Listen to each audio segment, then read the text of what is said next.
Princess Diana, as you've never heard her before. Secret tapes never shown. And I said, Camilla, I'd love to have a word with you. Camilla was revealed as Charles's mistress. It was 7 years of pent-up anger. Walking down the aisle, I spotted Camilla. What effect did that have on you? Really devastating. Stick thing. She didn't know who to trust. I was at the end of my tether. I was desperate. That was quite brave of her. And I got 2 children to bring up. I'll fight till the end. We had this girls interview the day we announced our engagement. Can you find the words to sum up how you feel today, both of you? Just delighted and happy. And I suppose in love. Of course. Oh, what a thick question. And Charles turned around and said, Whatever in love means. that threw me completely. It traumatised me.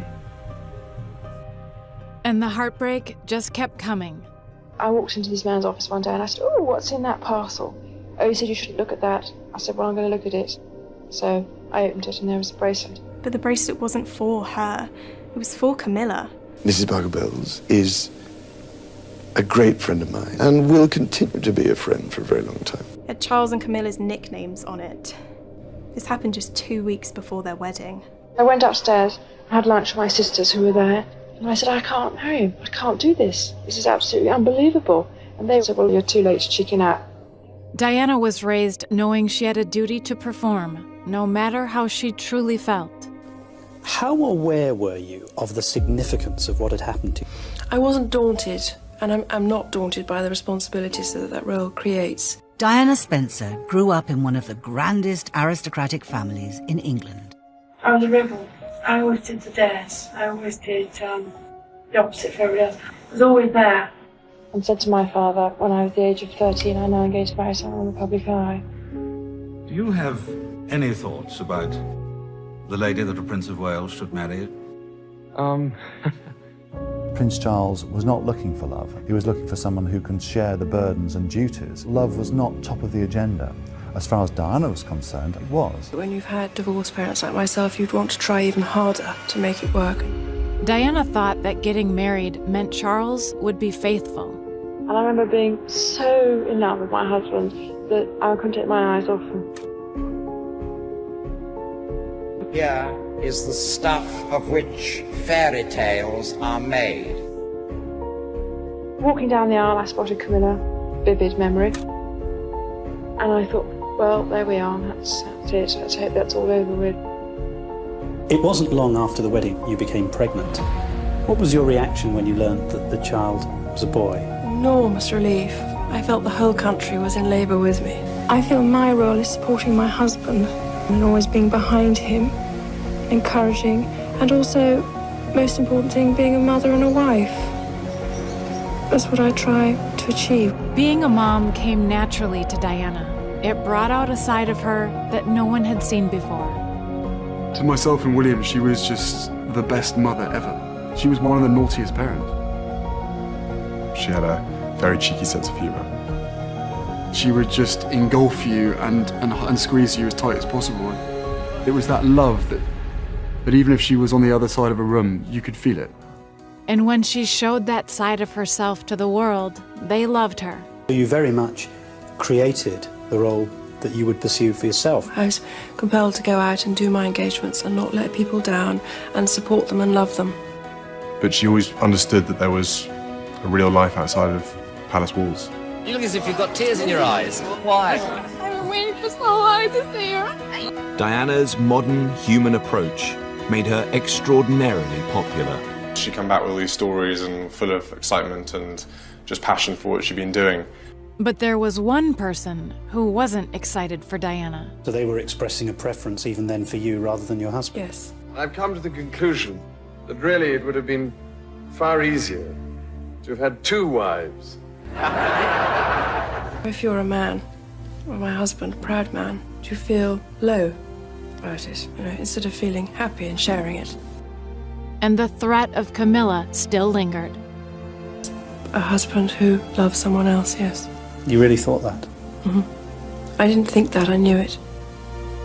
She was aware things had been going on. The staff all knew. Everybody knew where he was going. So she didn't know who to trust. What effect did that have on you? Pretty devastating. It's just a feeling of being no good at anything and being useless and hopeless. It was already difficult, but it became increasingly difficult. When no one listens to you, all sorts of things start to happen. I chose to hurt myself instead of hurting all of you. She became stick thin. There was concern, but it was explained away by the palace at the time, and we accepted what they said. People were using my bulimia as a coat on a hanger. They decided that was the problem. Diana was unstable. I was crying out for help, but giving the wrong signals. And I was actually crying out because I wanted to get better and continue my duty and my role as wife, mother. Diana knew the only way to move forward was to confront the truth. We went to this ghastly party from your sister, and nobody expected me to turn up. But again, a voice inside me said, just go for the hell of it. I was very, very honoured. And I said, Camilla, I'd love to have a word with you if possible. And she looked, I know exactly what's going on. She said to me, you've got everything you've ever wanted. All the men in the world fall in love with you. You've got 2 beautiful children, what more do you want? And so I said, I want my husband. You know what's going on, don't you? No, I can do. In the car on the way back, I cried like I've never cried before. It was anger. It was 7 years of pent-up anger coming out. Cried.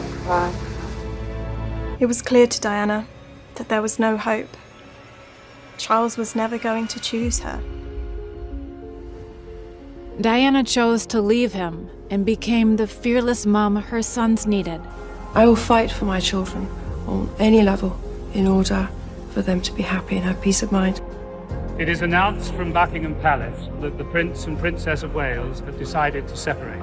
I believe that I have a role to fulfill, and I got 2 children to bring up. Without Charles, Diana embraced her true self.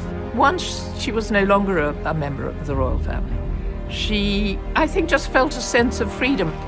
And I found myself being more and more involved with people who were rejected by society. I found an affinity there. When I used to sit on hospital beds and hold people's hands, people used to be sort of shocked because they said they'd never seen this before. And to me, it was quite a normal thing to do. And when I saw the reassurance that I did it everywhere, and will always do that. HIV does not make people dangerous to know. So you can shake their hands and give them a hug. Heaven knows they need it. She wanted to make a difference. This was a new Diana, independent, modern, confident, the people's princess. And she made sure that her sons would follow in her footsteps. I've taken the children to all sorts of areas where I'm not sure anyone of that age in this family's been before. I want them to have an understanding of people's emotions, people's insecurities, people's distress, people's hopes and dreams. The legacy of the People's Princess lives on to this day.